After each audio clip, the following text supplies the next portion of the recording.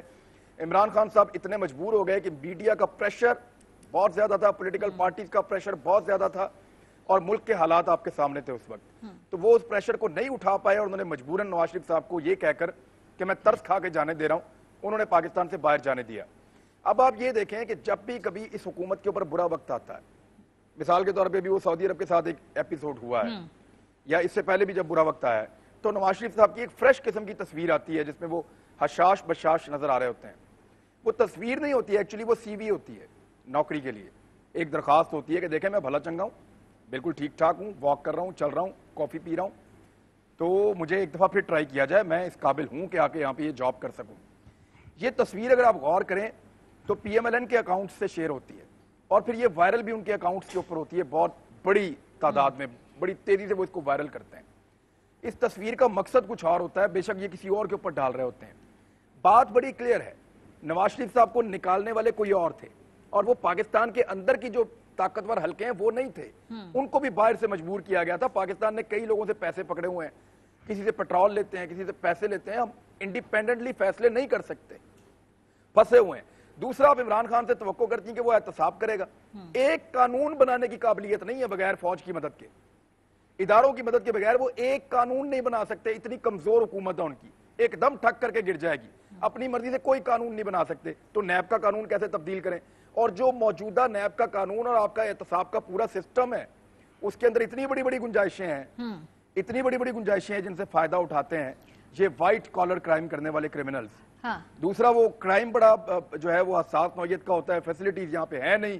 NAB court کے اندر جب case لگتا ہے تو کتنے کتنے مہینے کے بعد جا کے باری آتی ہے. بالکل, اور قانونی طور پہ بالکل اتنا الجھا ہوا یہ سسٹم ہے کہ اس کو اس کی گتھیاں سلجھاتے ہی بہت وقت لگ جائے گا. اور پریکٹیکلی آئی تھنک 2 سال کا جو پولیٹیکل کیپٹل ہوتا ہے کسی بھی نئی حکومت کے پاس, سخت فیصلے کرنے والا, وہ خان صاحب اب ایک طریقے سے وہ اب یہاں سے گھٹنا ہی ہے. اب وہ اس کے بعد الیکشن موڈ کے قریب ہو جائیں گے. اب ان کو کچھ سخت ان پاپولر فیصلے جو کرنے تھے وہ کر لیے, اب تو کچھ پاپولر فیصلے کرنے ہوں گے آگے جا کے. مظہر صاحب, یہ مجھے بتائیے کہ نواز شریف صاحب کے لیے خود واپس کتنا ضروری ہوگا, کیونکہ چلے جو بھی ان کے معاملات اپنی مخالفین کے ساتھ ہے, ایک ان کی اپنی جماعت ہے, ایک ان کا اپنا یہاں پہ پولیٹیکل کیپٹل ہے. اس سے پہلے جب وہ ملک سے باہر جاتے ہیں اس کو ایک ہٹ لگتا ہے. کیا اب کتنے عرصے اور وہ جسٹیفائی کر پائیں گے ملک سے باہر رہنا؟ ان کی سرجری ہونی ہے, اگریڈ, کووڈ کے بعد اب سرجریاں ہو جائیں گی اگلے 1-1.5 مہینے بعد, 2 مہینے بعد, 6 سے 8 ماہ میں انہیں ملک واپس آنا ہی آنا ہوگا. دیکھیں ماریا, ہم بھی ویسے کیا ملک ہیں. صبح میں ڈان کی ہیڈ لائن پڑھ رہا تھا, royal ask government to let Nawaz leave Pakistan. Imran, ہم نے یہ اکثر سنا ہے کہ more loyal then the king. یہاں مسئلہ یہ ہے کہ مور رائل دین دا کنگ. یہاں رائل ڈیسائیڈ کرتے ہیں, بادشاہ ڈیسائیڈ کرتے ہیں کہ جی اس کو سزا دینی ہے, اس کو باہر بھیجنا ہے. نواز شریف صاحب کو عمر قید کی سزا ہوئی, ان کی سزا میں انہینسمنٹ کی اپیل ہوئی, اور اچانک ایک دن طے ہوا کہ جی نواز شریف صاحب کی سزا معافی, اور آپ چلے جائیں 10 سال کے لیے ملک سے باہر. پھر مشرف صاحب آئے, مشرف صاحب کے آگے مشرف صاحب کا بے نظیر سکھ کے ساتھ بیچ میں امریکہ پڑا. طے یہ ہوا کہ جی NRO ہوگا. NRO کے تحت جو ہے وہ پہلے مخدوم امین فہیم پرائم منسٹر بنیں گے, اس کے بعد 1-1.5 سال کے لیے جب وہ کنڈیشن جو 3 سال والی 3 مرتبہ وزیر اعظم کی ہے وہ ختم ہوگی تو یہ بے نظیر ہوں گی. جب سعودیز کو یہ پتا چلا تو انہوں نے نواز شریف مشرف کو کہا کہ ہم نواز شریف کو بھی واپس بھیج رہے ہیں. وہ ڈیل ساری ختم ہو گئی. جب وہ واپس آئے تو بے نظیر کو شک ہوا کہ یہ کہیں ڈبل گیم نہیں ہو رہا, انہوں نے واپس بھیجا. یعنی ہماری پالیٹکس, ہماری ساری جو قانون ہے, جوڈیشری ہے, وہ ہے, اس سب کا ہم مذاق اڑا دیتے ہیں کہ اچانک کچھ چیزیں ہوتی ہیں. آپ وزیر اعظم کا انٹرویو دیکھیں نا, کہ جی انہوں نے کوئی کنڈیشن نہیں, کوئی سختی سی نہیں, بس انہوں نے ایک نرم طریقے سے بات کی تھی. یعنی آپ اس کی باریکی کو سمجھیں کہ ہم جو ملک بیساکھیوں پہ کھڑے ہوتے ہیں وہ ملک پھر اپنے انڈیپینڈنٹ فیصلے نہیں کر سکتے. اب آپ ریگریٹ کر لیں کہ جی میں نہیں چاہتا تھا, مجھے آج بڑا تکلیف ہے, فواد چودھری صاحب جتنی مرتبہ کہہ دیں کہ جی اس کی انکوائری کر لیں. یہ گئے, انہی کے کہنے پہ تھے جنہوں نے بہت سافٹ انداز میں آپ سے کہا. لیکن مظہر صاحب دیکھیں نا جو جس طرح سے جاتے ہیں تو یہ مجھے بتائیے نا ان کے اپنے بیانیے کو نہیں ہٹ ہوتا کیونکہ ووٹ کو عزت دو. ان کی پالیٹکس دیکھ لیں, ان کی پالیٹکس یہ پچھلے 30-40 سال کی جو ہماری سیاست کو نظریاتی پالیٹکس سے کاروباری سیاست کیا گیا ہے اس کا شکار پیپلز پارٹی بھی ہوئی. پیپلز پارٹی بھی آج اسی نیریٹو کو بلڈ کر رہی ہے. صحیح. تو یہ لوگ عوام سے کٹ جاتے ہیں, اسی لیے پیپلز موومنٹ پاکستان میں ختم ہو گئی 83 کی MRD کی تحریک کے بعد. اب کیا ہوتا ہے, ایک دھرنا دے دو, دھرنے میں آ کے آپ بیٹھ جاتے ہیں ایک جگہ پہ, اللہ خیر اللہ. اب وہ جو پولیٹیکل پورا نیریٹو ہے وہ تبدیل ہو گیا ہے. اب آپ ڈیل کرتے ہیں, آپ کمپرومائز کرتے ہیں, کبھی آپ اینٹ سے اینٹ بجانے والے. مظہر صاحب, اور مجھے یہ ایکچولی جو یہ سلوگن تھا نا یہ بڑا کیئرفلی کرافٹڈ تھا, اور آپ کی اس گفتگو پہ عمران نے کافی زور کا کہکا لگایا. وانٹ ٹو نو کیوں کہکا لگایا, بیکاز جو ووٹ کو عزت دو کا یہ سلوگن تھا یہ اس کو اس طرح سے کرافٹ کیا گیا جیسے یہ حق و باطل کی. میرے سوال پہ اثر ہے. جو سوال تھا نا بیانیہ والا, چلے میرے سوال پہ بیانیہ والا سوال تھا نا وہ مجھے بڑا مزیدار لگا. ابھی بھی آپ کو لگتا ہے کہ بیانیہ یہاں کوئی چیز ایگزسٹ کرتی ہے بیانیہ نام؟ نہیں, مجھے بتائیے ووٹ کو عزت دو ایک سمارٹ سلوگن تھا جس کو ایسے پروجیکٹ کیا گیا کہ جیسے یہ حق و باطل کی آخری ایک لڑائی ہے.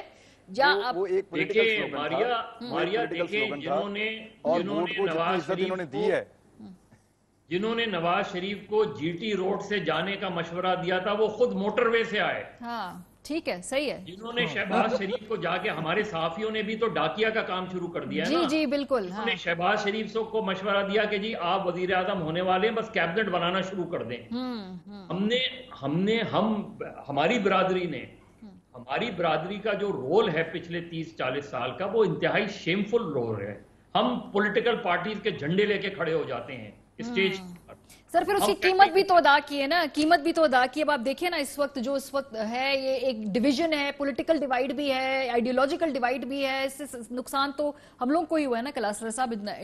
مظہر نے بڑی میرے خیال اہم بات کی ہے, اور پچھلے یہ کئی سالوں سے, مجھے تو 20-22 سال ہوئے ہیں اسلام آباد میں رپورٹنگ کرتے ہوئے, ان کا زیادہ اس پہ تجربہ ہے کہ ہمارے جرنلسٹوں نے انہوں نے بڑا سافٹ لفظ یوز کیا ہے. مظہر نے از اے ویری ڈیسنٹ مین کہ ڈاکیا, یہ ڈاکیا سے نیکسٹ لیول ہے. ڈاکیا تو بڑی ایک, لیکن ٹیلی ویژن پہ ڈاکیا ٹھیک بول ہے, مطلب ڈاکیا ٹھیک بول ہے. باقاعدہ ہمارے جو بلاتے تھے میاں صاحب بلاتے تھے, اچھا ہر ایک پارٹی نے اب اپنے گروپس بنا لیے ہیں. سمجھ گئے نا, باقی بھی سیکھ گئے. کسی نے ہیلی کاپٹر گروپ تھے, میاں نواز شریف صاحب کا ہیلی کاپٹر گروپ تھا, اس میں ہیلی کاپٹر میں اپنے بندے لے کے جاتے تھے, پھر وہ واپس آتے تھے, ان کی شان میں قصیدے, نعرے, اشارے, اور ان کو نعوذ باللہ پتہ نہیں کیا ایک نیک ہستی بنا کے برگزیدہ مقام پہ پہنچا. اس کو زرداری صاحب نے کہا جب ان کی باری ہے پیپلز, انہوں نے ناشتہ گروپ بنا لیا جناب. ایک ناشتے پہ ہوتے تھے, صبح اکٹھے ہوتے تھے, 8-10 لوگ ہوتے تھے, اور بیٹھ کے زرداری صاحب کے ساتھ پوری حکومت ڈسکس ہوتی تھی. اس کے بعد عمران خان صاحب کو محسوس ہوئی, انہوں نے اپنے کنٹینر پہ بھر لیے لوگ کہ ہیں جناب آپ آئیں اور اس پہ بیٹھ کے ساری چیزیں کریں. سو ان تمام پولیٹیکل پارٹی جو ہمارے ساتھ زیادتی کی ہے, میڈیا کے ساتھ زیادتی کی ہے, کہ انہوں نے بیٹھ کے اپنے اپنے پسند کے مرضی کے لوگ اٹھائیں, جو ان کے نعرے ماریں, قصیدے لکھیں, صبح و شام ان کے تمام غلط کو صحیح ثابت کریں, اور مخالفوں کی تمام صحیح باتوں کو غلط ثابت کریں. سو اس میں میڈیا کا بڑا رول اس میں رہا ہے کہ پولیٹیکل پولرائزیشن جو ہوئی ہے اس میں نہیں کرنا چاہیے. ہمارا کام نہیں ہے کہ ہم جائیں ان کے تبلچی بنیں, ڈرام بیٹر بنیں, اور ان کی وہ خوبیاں ہم ان کو بتائیں جو ان کو خود بھی نہیں پتا ان کے اندر یہ ہیں یا نہیں ہے. دوسری بات آپ نے نیریٹو کی تھی نا, ایک دور میں ہوتا تھا جو آپ کی اگر ہم پڑھتے ہیں یا کوئی دیکھیے 60-70s کی پالیٹکس تھی, اس میں کوئی آپ کو نظریاتی لیڈرشپ ملتی تھی, نظریاتی ورکر بھی ملتا تھا. اب یہ ہوا ہے کہ آپ کی لیڈرشپ بھی کرپٹ ہوئی ہے, اس نے اپنے ورکر کو, فالوورز کو بھی کرپٹ کر کے رکھ دیا ہے. اب وہ بھی کرپشن کا دفاع کرتے ہیں, وہ بھی لیڈرشپ کے بلنڈرز کا, ان کے کرپٹ وزیروں کا آگے اتنا ہی ریلیجیسلی دفاع کرتے کیونکہ ہمارے لیڈر نے کہہ دیا ہے. ایک کلٹ بنا ہے. ہم یہ سمجھ بیٹھے تھے کہ سوشل میڈیا کی دنیا ہے, ٹیلی ویژن چینلز کی یہ دنیا ہے, یہاں دنیا ٹرانسپیرنٹ ہو رہی ہے, اوپن ہو رہی ہے, لوگوں کے ذہن کچھ کھلیں گے, ہماری نوجوان نسل جو ہے یہ کچھ آ کے اچھا برا غلط صحیح دیکھنے کی کوشش کرے گی. وہ کلٹ کا شکار ہوئے ہیں. ایک انہیں کلٹ کیا ہوتا ہے کہ ایک ایسی چیز بنا دی ہے کہ جو لیڈر میرا کہہ رہا ہے وہ ٹھیک کہہ رہا ہے, اور محنت ہوئی ہے نا, سوشل میڈیا ونگز قائم کیے گئے ہیں, ان میں پیسے لگائے گئے ہیں, ان